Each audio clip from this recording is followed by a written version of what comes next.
গেল অনির্বাণের সাথে রাইয়ের সম্পর্ক। জড়ো হলো কালো মেঘ রাইয়ের মনে। বিস্তারিত সম্পূর্ণ জানতে হলে ভিডিওটি না টেনে দেখতে থাকুন শেষ পর্যন্ত। গল্পে হাজির হয়েছে অনির্বাণের বন্ধু সিমি। সেই সিমিকে ঘিরেই একের পর এক নাটক ঘুরছে মিঠিঝোরা ধারাবাহিকে, যেখানে দেখা যায় নতুন চমক সামনে এসেছে। রাইয়ের বাচ্চা দোলনায় বসে কান্না করছে।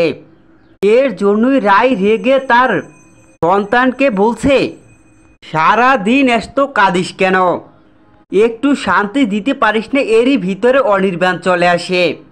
অনির্বাণ এসে রাইকে বলছে, তোমার কি মাথা খারাপ হয়ে গেছে ওইটুকু বাচ্চার সাথে? এসব বলার সঙ্গে সঙ্গে চলে আসে সিমি।